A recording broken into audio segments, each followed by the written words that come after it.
Bienvenue à toutes et à tous sur ce magazine de sport Sprinters qui a le signe honneur de recevoir pour vous les champions du Congo et qui a vraiment enchaîné avec de belles prestations dans les différents tournois organisés à Kinshasa et dans d'autres pays africains. Il s'agit bien sûr de Christian Saïdi Utopio, dit les Terminators, les enfants, les natifs de Lingala l'appellent ou l'ont surnommé Madera. Avec lui, nous allons parler de ses différentes prestations ces dernières semaines ou ces derniers mois en République démocratique du Congo.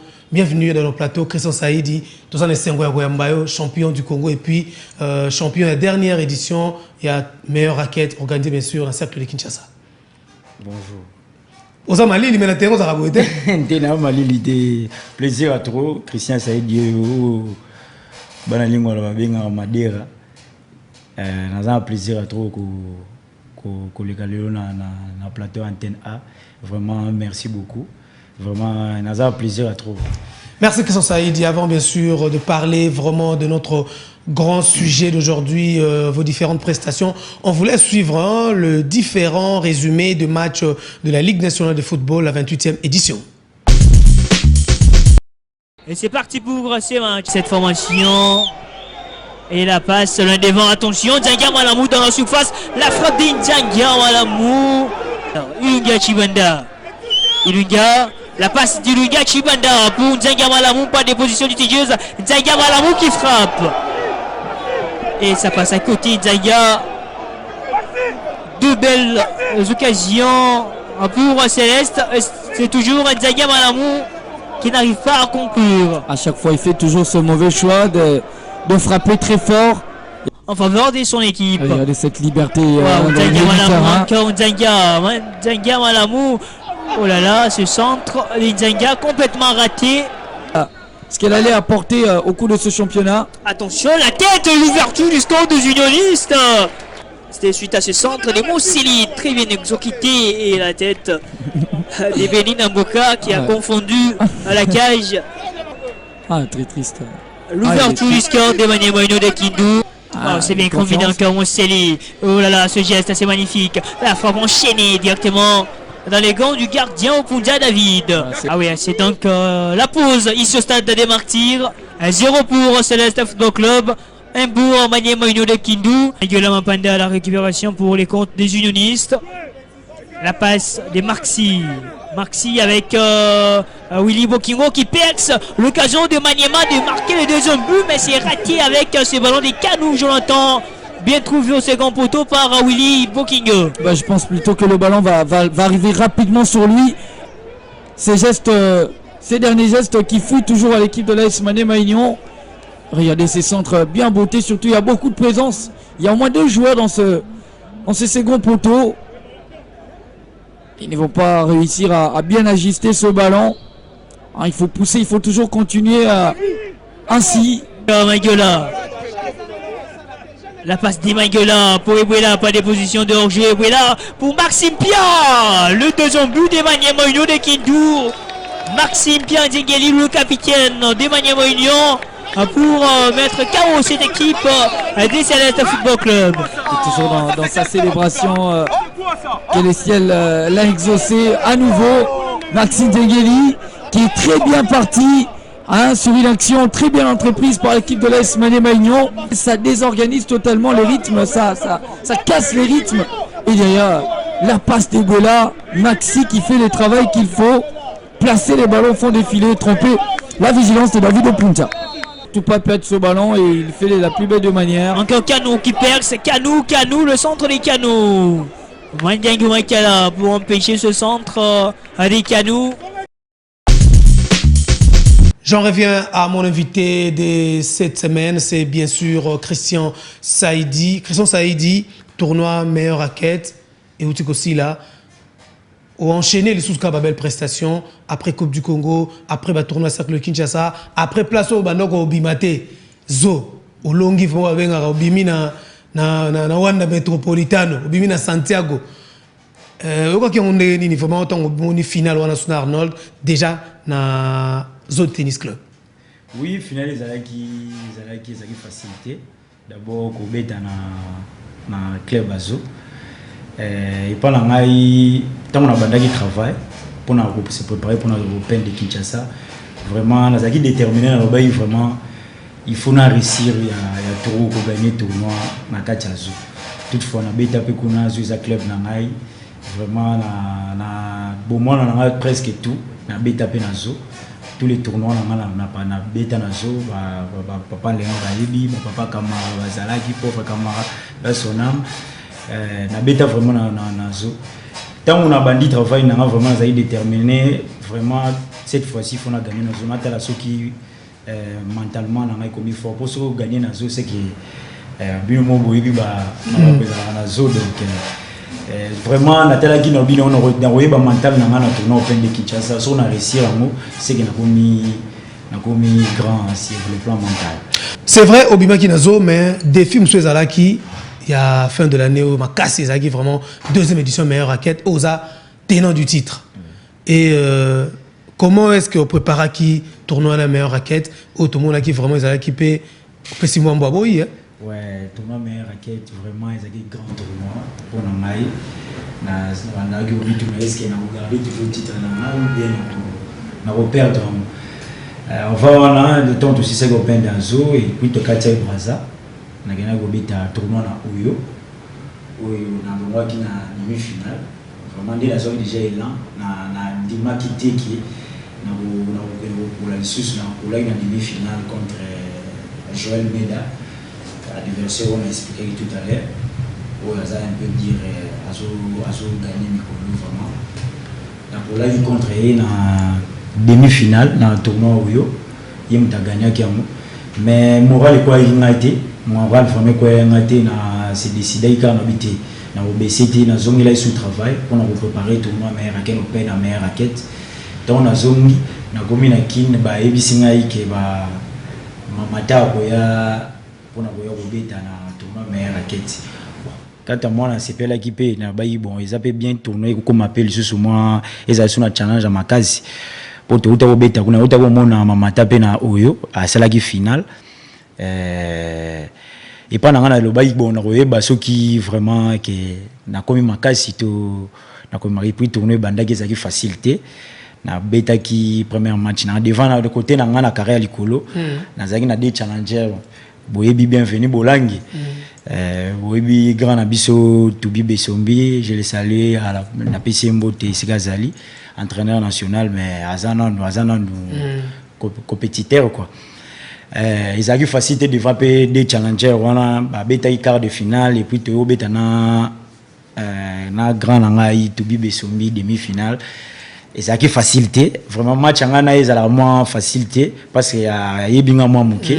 À comprendre moi et plus on a un petit match à demi-finale vraiment ce qui n'a l'équipe na se sentara vraiment que nazara plus en forme pour nous beta na bord de finale nangai et ça qui difficile pour nangai pour nous gagner surtout sur le plan mental nazaki très fort il y a un de cela qui na remporté victoire à demi-finale nanga siko tango oyoki ke ba sali tirage tableau bimi invité surprise Mamata pour utaki na déjà na ba ndeko na biso ya ba Diable Rouge kuna na République ya Congo oki ke Mamata paye autobeta finale yo suki na demi-finale mais aye sikopo azwa coupe wana ya meilleure raquette okaki nini la sensation ouais ba sensation zaki moi eloko moko bo ezala wana oui na ebi grand Mamata na Italie Mamata 2015 abeti na grand nga Denis Nathalie Mamata na Côte d'Ivoire Nathalie Mamata na Bénin. Vraiment Naïbi Mamata très bien Mamata c'est un grand joueur pendant ça c'est un grand joueur où on a moni depuis nazaki mwana et puis na yo betana ezaki facilité ton yo ka Mamata za na katakin oh bato ba yebi Mamata oh ba yebi ezaki vraiment facilité bon nga mo pe na lobe bon total est-ce que Saïd a gagné Mamata ezaki facilité mais na tableau na yo oh le baki coach na yo bo voyage rapé mingi na ye bo sala ne ba mbebele tout be sombi yoza homme fort ya tennis ya lelo Christian Saïdi bato belé baza libanda to ka kebele bete na biso to pas comprendre parce que mon roi so mutu a commis na âge élevé que tennis est lié que a kokasu tandis que tout bien s'entraîner chaque jour abeti sakabatu bobeta kanaye ayebi bien bozarane cercle moko au moment qu'il faut expliquer non tout bien pas comprendre je pense que mon la discipline à retenir même jusqu'à 49 48 sur de la discipline est très bien le vieux il est discipliné azabetaka tout le temps en plus aza très fort azaki champion. Et puis tous les tournois minés to beta toujours na kati quand on a un compétiteur ceux qui ont tenir ba match à makasi azo gagner numéro 3 mais azana un compétiteur c'est que azana una discipline azo landela mamna et so gagner numéro 3 c'est que vous êtes très fort Bolangi c'est pas un petit joueur Bolangi c'est un grand joueur Bolangi a gagné ngai donc ceux qui déjà motazo gagner Bolangi azo gagné ba joueur rebellé mais aza grand joueur ngai pona nga aza non compétiteur et pona nga vraiment na lobaki que le V2B aza non compétiteur match nga na ye zaki facilité ezaki vraiment facilité parce que période nous surtout tu yana tout ba tournoi nga na ye to sali demi-finale nga na yezo ezaki pas stressant toujours azaki en forme à s'entraîner ka azbeta nga demi-finale abeta na demi-finale match c'est là que si je me trompe pas 6-3 7-6 to katisi braza betina tête de série numéro 1 à saline 3 partout à saline tête de série 3 partout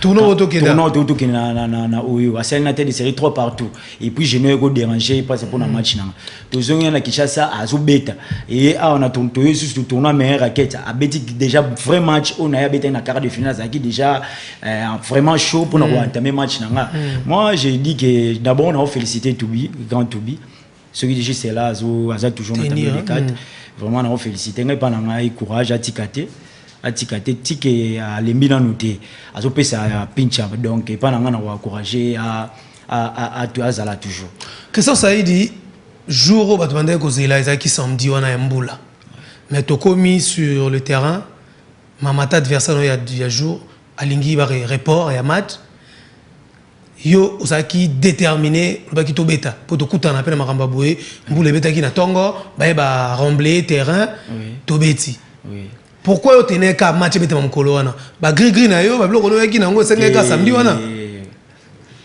na vous rappeler kaka moi eloko moi mukie oh maman n'a rappelé les grands mamata hier avant finale n'a pas avant qu'on a Brazambo le betaki avant hier beta finale na béton s'il vous plaît oh yabiso ko teza terre mbule go beta pour que mai ka okina ngo bokonti bobeti mais mbule betaki kuna na oyo pour na beta finale na Joël Meda mbule betaki mbule silaki ba pangusa ki terrain finale beta maki a beta qui peut jouer qui première set ici deuxième set à kena glissé des salaiki peut-être dans le biak match katanaki mais vraiment on a vraiment zapena ne ba raisonner ba dirigeant bazalaki wana ba monaki terrain zaki jouable nana gagné d'abord avant beta nanga ba mata à 60 qui déjà qui avant la phase avait un final et aux costaud là na mutema né déjà à ebaki et aux facilité parce que na auto beta leki nae o azaki aza plus fort na salle un quart de finale na oyo na gagné o aza en forme plus que hier na minute o na gagné qui déjà l'équipe donc hier moko déjà na finale hier moko se sentait devant nga ebeki déjà qui a joué une grande finale devant Saïdi on a pris ça ba raison te nga na équipe na tela qui terrain na mon terrain ça jouable ça terre battu mbole beti ba arranger et puis ba technicien ba epe ba moni ba lobi que non match ko betam na mona ki Thérèse qui na mo joueur bison balé tout ça qui na terrain moko tondo ça la pe ba impère donc pas c'est ça qui a bison balé donc est-ce que avant on a nderi gomba sur l'exhibition derby wana et bang ça qui on peut pourtant au mona longo les Arnaud sur demi-finale éternel rival non akin to ba Congo de tout aboé pour ezaya comme revoiler été ba tubi ba betaka ba Denis no ba betaka mais lelo éternel rival non vraiment ezaki que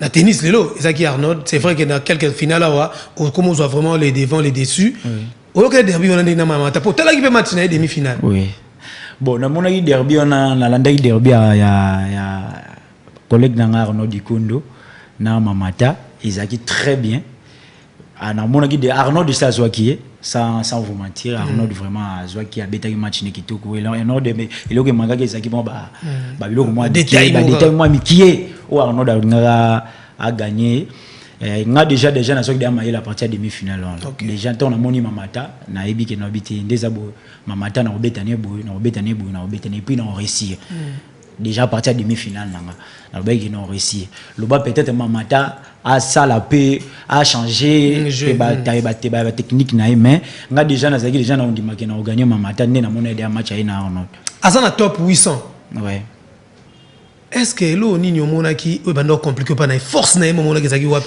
o compliqué makasi bon point fort Mamata za revers à déborder tout le temps à revers à ça la croiser longue de la ligne à bêta à croiser makasi donc tout le temps ce quoi Azana revers na c'est centralaise so tali bien match na ngamo bima na beti croiser trop na sali trop na croiser na sali trop na croiser et pas au croiser coup d'or na sala croiser miko et puis so remettre et abi go remettre na revers à déborder na revers na croiser et pour au moins peut-être à filer va aussi lisse mais ngai jour na jouer qui na so sali na croiser miko na zonk les croiser alors obligé à beta na revers na sala choper na donc na sala qui vraiment analyse un match très bien et on mona que so botali bien na c'est Mamata ba faute trop à sala qui ba faute trop à courir au beta te parce que d'abord régulier na tchaki bal na fond du coup na longeai bali makasi na permettre qui était que à beta donc une fois tikali musika na coup d'or na na zo déborder na revers à tambola pendant qu'il beta à sala choper revers qui a sala revers lâché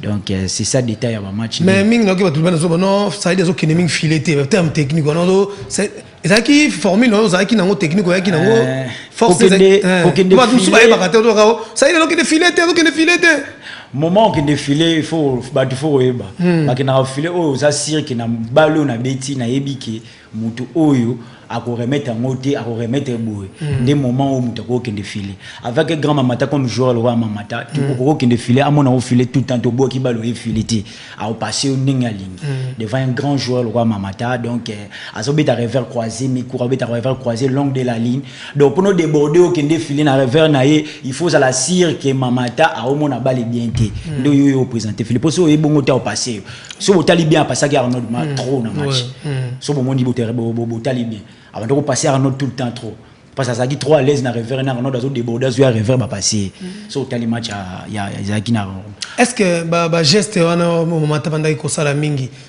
na ti yo pour risquer que o chutaki mozongaki mais étant asali mo fo bona a qui soute comme ça on mener kutu mo 7 msubo na mona ki je msuzu c'est comme au Seda qui non mener 30-0 tant à quoi azu batin tia remonter azu PG wana est-ce que ba geste wana démoraliser qui peut mingi bon pour mon arbitre là c'est un grand Mamata qui a ça la mabongo abando jouer sur le plan mais sur le plan mental aux monde na ba iso na koti na ngo na jeune yo wana e obimisanga na kacha match et puis ako luka a beta nazala qui vraiment calme esprit na ngeza qui posé parce que na yebi ke biso mbale to beta na difficulté wana donc Teresa la ngena normal ndenge ya setaki ngambe ngape na setaki ndenge ya bandoko se sentir ngape ndina bandoko se sentir donc nazala qui point plus fort nazala qui régulier na bakunanga inde et moi celle qui n'a gagné et puis ba réaction tout bandoko sala wana ezaki vraiment ezala contre ils allaient rater mais nazala qui vraiment concentré vraiment surtout sur le plan qu'on a qui na au fond nazala concentré oh nous sur ça là nazala toujours calme na beta ouais ko sala ba geste non toi sala qui est démoralisé nga moi moké banda ko un peu jouer na minute 30-0 qui discuter tout ça les 3-4 minutes tu ralentir nga et ça sanction déjà mais moi sala qui le quoi na biboté na bossa na beta et puis toujours tellement mental lesaki makasi ngo monique na zalgi toujours na match apport ya public na yo est-ce que et pesa que peut moi ouais force morona ouais public na vraiment pour la moni il faut reconnaître tournoi liboso na cercle bayebaki no lo ya tennis et ça qui ata oche ba bon le match bazo ganga mais le comme baso ngobeta ba mo bazo calmer ba donc comment peut ça ba comment comprendre le tennis ouais ba comment comprendre le tennis makasi public na joue vraiment grand rôle vraiment son na moni bango na koma na force mo boy parce que balinga ngana pour la té bazana na souci nanga so na s'entraîner té bana na toujours ba isanga té champion faut ki mambango té champion faut salarabo champion faut salarabo vraiment ba ça nga bien ton na mona bana lingwa c'est musée surtout bango vraiment ba na porter bango vraiment au cœur vraiment ba yambanga kitoko ba fandi sanga ba bi tous on nous champion ya tennis té ba star rebelle ba leka mais tous on a côté à tennis te tolungi yo pe tout la kisabiso tennis tellement bazaki na souci na mona pe bazana souci na makasi yango monique bazo accompagner na makasi mais na tiki pe base na ngate ya base mwaka pe balelanga fond na candimese pe bazo na ba fe na oui on est source na ngasi kana uti on est kana botami vraiment histoire na zabu isa pona ba on sona monani lelo isa pona candimese c'est ça, on a mon ami les deux pour la candimese.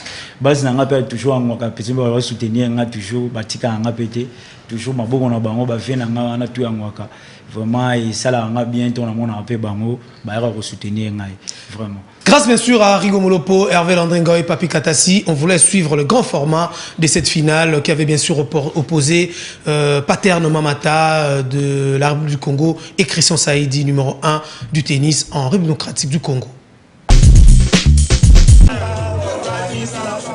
Pour clôturer les tournois dits de la meilleure raquette édition 2022 du cercle Elaïs de la Gombe, quoi de mieux que deux mastodontes qui auront dominé de la tête aux pieds ces tournois qui pour cette année qui s'achève a connu le couleur d'un grand sponsor, Pretoria Portland Cement, PPC, pilier de la construction en République démocratique du Congo. Dans un cours de tennis, de surcroît surface abattue qui était difficilement praticable en raison de la dame la pluie qui s'est abattue ce samedi 26 novembre 2022 dans la capitale. Après moult échanges et discussions, les organisateurs ont décidé tout simplement de maintenir cette finale qui donnait l'image d'un derby du fleuve Congo. D'un côté, le champion toute catégorie confondue du Congo-Kinshasa, Christian Saïdi, auteur d'une demi-finale époustouflante face à Toubi Bessombi, et de l'autre côté, Paterne Mamata, du haut de sa riche carrière et vécu pour avoir côtoyé plusieurs coups de tennis africains et mondial, et surtout avoir été des sparring des grands noms tels Joe Wilfried Ntsonga et Gaël Monfils. Lors du premier set qui durera 1 h et 9 minutes, c'est le Congolais de Kinshasa qui entame avec manière, amenant jusqu'à 3-0 grâce à une palette de techniques. En réaction, le Congolais de Brazzaville, Paterne Mamata, spécialiste des croisés coup droit, tentera de remonter jusqu'à 3-4. Mais au finish, au terme d'une bataille des géants, le numéro 1 de la RDC, Christian Saïdi, arrache les premiers sets, soit 6-3. Lors du deuxième set, bien abordé par les Kinois qui, grâce à sa présence physique, va prendre l'avantage jusqu'à mener 3 jeux, l'expérimenté Paterne Mamata va faire une remontada spectaculaire jusqu'à être mené d'un seul jeu. Finalement, au terme de ce deuxième set, il était dit que le trophée de la meilleure raquette restera sur la rive gauche du majesté fleuve Congo. Christian Saïdi déclaré nouveau roi entre les deux Congos. Je remercie en tout cas le sponsor de PPC.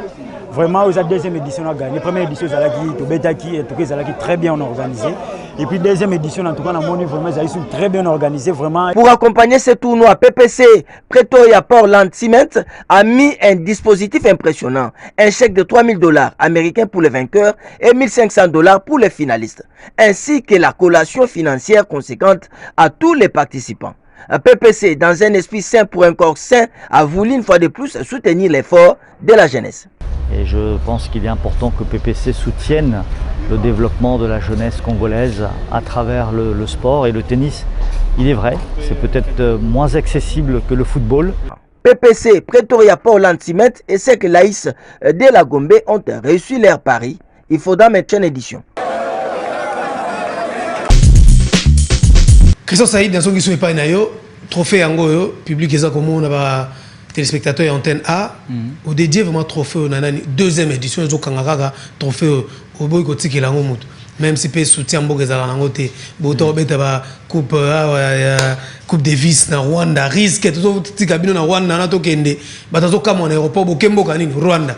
Mais si lelo bor yango wana coupe vandi so de diamant na banani bato bazo soutenir Saïdi bazo pesa chaque jour moi corde ezala moi ketch ezala po bino les exigeants ça ka lokwa biso joueur à football mais to so mbaka botine c'est fini to betu un peu championnat mobimba coupe de être fond na qui na dédié na peuple congolais nyonso vraiment ils a coupe moko boye et ça linga vraiment plaisir à trop ko betana étranger na kacha mboka nanga ya on a dédié on a tous les peuples congolais trophée en moyo ils ont vraiment bino na pesi na famille na pe à tennis nyonso vraiment pesi trophée na bino botika ngate bo encourager ngapé vraiment tout le monde tout nyonso tika ngate vraiment na CPC merci trophée na babino yango na dédié bino yango nyonso.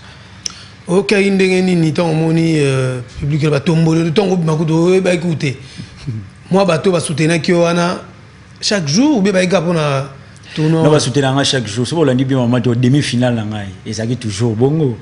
So bolandi ba match nga presque bato ba ya toujours ko soutenir nga balelanga fort. Balela jogo na bango makasi. Donc yango bomona équipe c'est la émotion. D'abord on a finale on a battu bousculation des alaki mutuno ça besoin Simba Saidi et ça la nga vraiment émotion pour na beta match ndingo na pena gagner.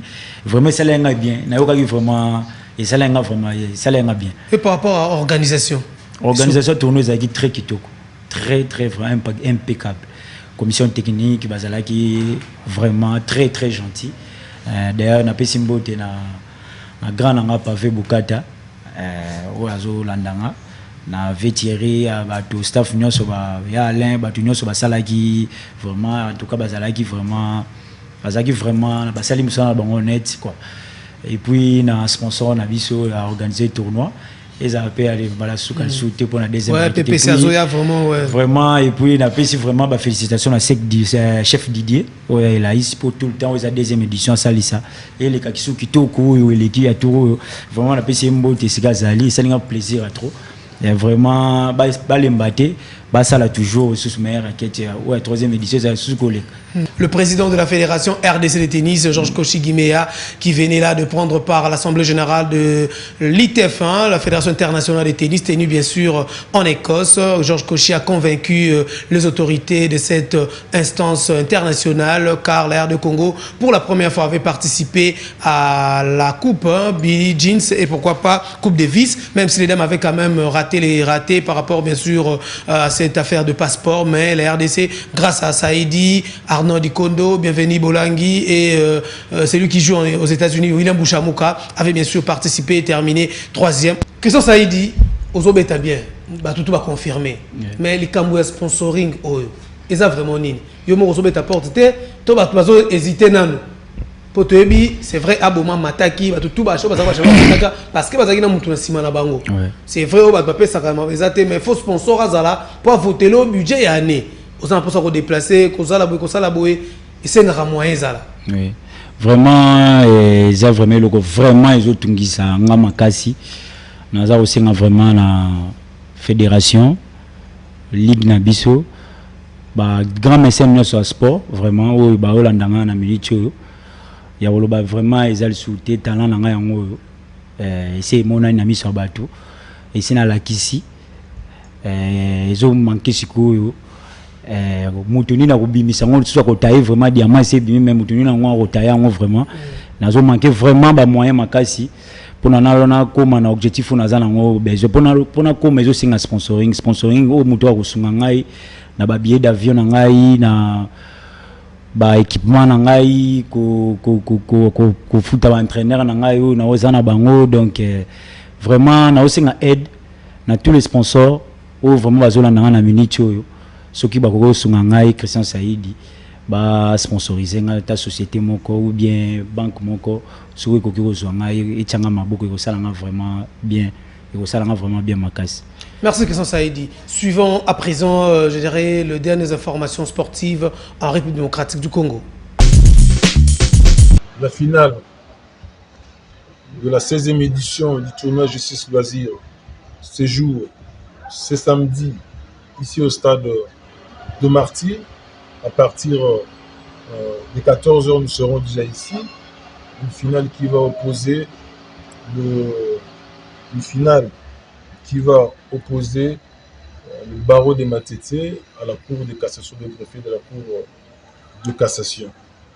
Cette 16e édition, comme vous le savez, a été dédiée à un des acteurs judiciaires qui nous a quittés, le président honoraire de la Cour constitutionnelle, Luamba Bindu Benoît, paix à son âme, et le procureur général qui était président de la Cour constitutionnelle, le procureur général Minga Emmanuel, et c'est sous le patronage du bâtonnier du barreau de la Gombe, M. maître Jean-Claude Silisakou. Et au seuil, effectivement, de cette 16e édition, la particularité de cette 16e édition, nous avons voulu nous mobiliser par rapport au soutien, de nos frères lycées. La LISPED fait avec un partenariat, en collaboration avec le sportif, les acteurs judiciaires, les journalistes sportifs, communier ensemble pour soutenir nos voyants militaires qui sont sur le front. Christian Saïd du calendrier dans ce que vous avez après tournoi meilleure raquette. La compétition nous faisons Zelayo avant bien sûr Coupe du Congo que vous allez organiser. Fédération de Mtaïbi Ville Goubetama. Calendrier Christian Saïd après tournoi meilleure raquette. Calendrier Christian Saïd, c'est Ezali les 3. Il faut quitter Kinshasa pour Abidjan. Pour nous remettre un tournoi, pratiquement nous invité et pas M. Charlie. Vous avez représenté plusieurs pays africains. Nous avons Côte d'Ivoire et un pays organisateur. Nous avons Burkina Faso, Bissoko, République démocratique du Congo, Cameroun, et puis Bénin, Togo. Nous avons la difficulté, belé, nous avons la difficulté tout ce qui est habillé. Ils se posé pour nous kende, pour nous kende un tournoi. Vraiment, nous avons un sponsoring, un grand mécène de sport, nous avons un ministre de sport et loisirs. Papa Serge Konde vraiment et Sigazali. D'ailleurs, je crois dans un programme pour nous qui s'est trophée tournoi open nous avons gagné. Grand Liozana, grand esprit. Dixon Yala Ngunza a joué pour nous. Nous avons un ministre vraiment soutenir Ngai vraiment pour nos déplacements Ngai.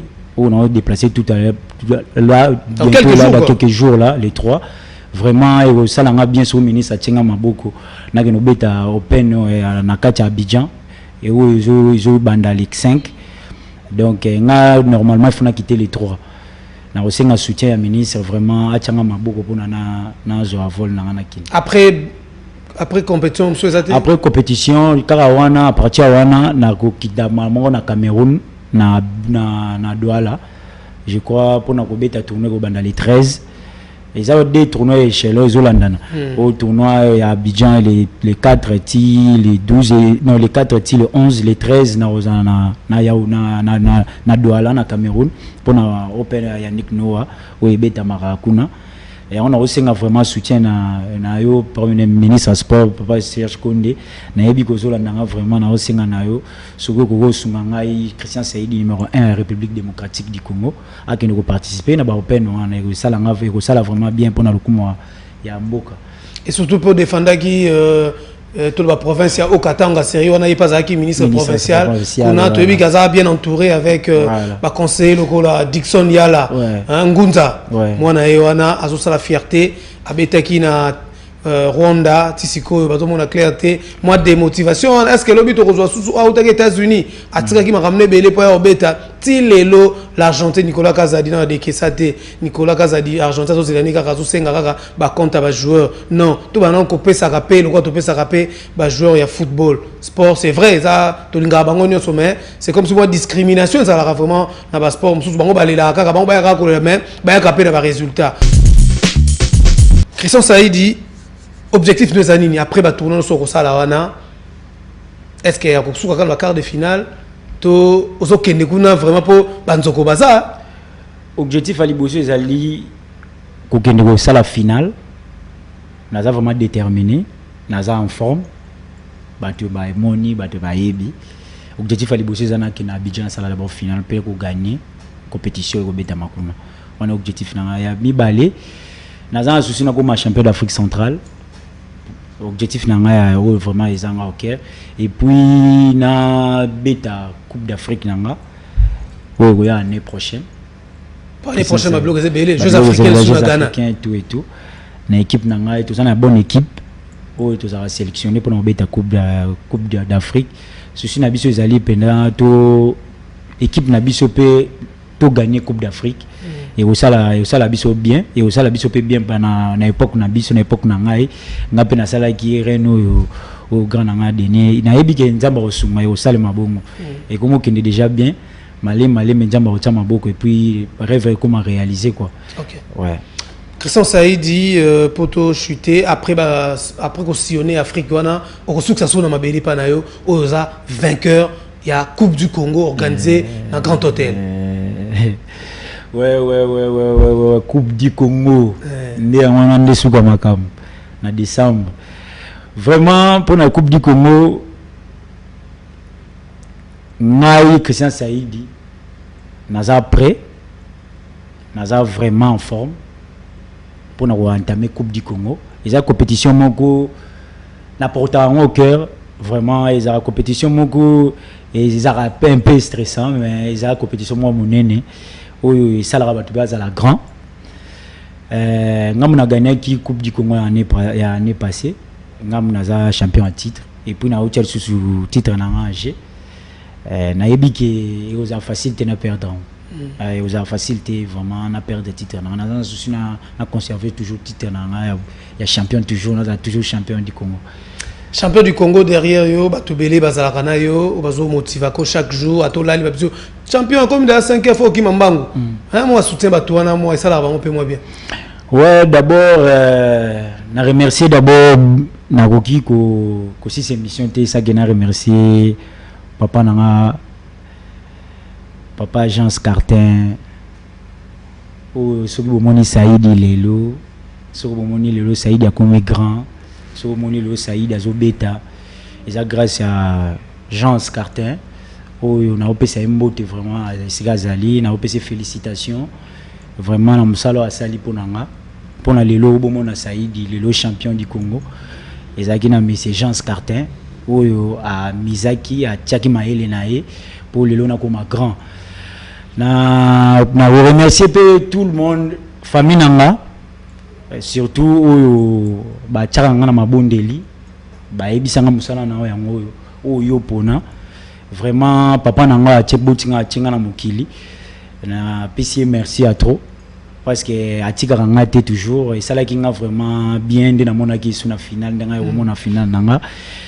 parce que ça là qui nga vraiment elo mo bien ko mona ba grande sœur nanga nyoso ba yoko talanga famille nanga na remercier bango trop. Et puis, je remercie tout le monde qui a soutenu Narangai, membre de président de club, le président Issam, qui a checké vraiment beaucoup, n'a apprécié vraiment beaucoup. Pour les autres champions, vraiment, le président de Issam, Essika Azali, n'a apprécié le monde à trop. Vraiment, le président de très bien, très fort. Sur le monde, Christian Saïdi, na télémi. Et ça grâce à président nanga Issam na Sika Zali na pesi mbote président cercle de Kinshasa président nanga moko mbote no Sika Zali tout à l'heure là après na OK mona et puis na pesi mbote na ba entraîneur nyonso pe ba soutenir ngai ba entraîneur nyonso cercle de Kinshasa staff nanga nyonso ba grand Denis grand Tobi ba Nationia Sama da Silva ba partenaire na nyonso cercle de Kinshasa na pesi bango vraiment merci ne ba soutenir na kubeta na bango kopesa ba conseil na bango surtout na grand Denis conseil na vraiment merci beaucoup et puis na staff nanga ya lingwala ndé ba lembarate chaque 5 heures chaque heure nous sokoyo kozonga pona okobeta football okenda kokima mbangu vraiment na lemba ba lembaki ngai te ba soutenir ngai vraiment lokwa wana pe libota nanga vraiment merci na bango nyonso na salinga vraiment joueur na bino yeyo joueur na bino abimi lelo eza grâce na bino butiaki mpe maboko na remercier bino nyonso et puis na remercier pe na public na nga bana commune kin base ngwaka ba américain na pesi bino be mbote sika bozali bino pe bolempeki te ko soutenir nga ko na toujours na moral na bino na pesi bino mbote na pesi pe mbote na ba tous les entraîneurs nyonso ya Congo ba entraîneur azo tennis club ba o nyonso ba soutenir ka babetera tennis na pesi bino nyonso mbote toka et ça linga vraiment plaisir. Merci Christian Saïdi, merci à tous ceux qui ont mis la main à la pâte pour la réussite de ces magazines. On avait l'honneur de recevoir le champion du Congo, Christian Saïdi Utopio, dit les Terminators, Madera, qui fait bien sûr la fierté de la RDC dans presque tout le pays, dans presque toutes les compétitions qu'il participe. Si vous avez aimé, dites merci à Rigo Molopo qui a bien sûr réalisé, Ornella Bouanga qui a monté avec dextérité ces magazines de sport sprinters à suivre vendredi et dimanche. Sans oublier David Mbeni. T'es pas ok pour leur dire au revoir ou quoi? Quoi? Ah non, il est pas ok, hein. Il est KO. Ok, KO. Salut les enfants.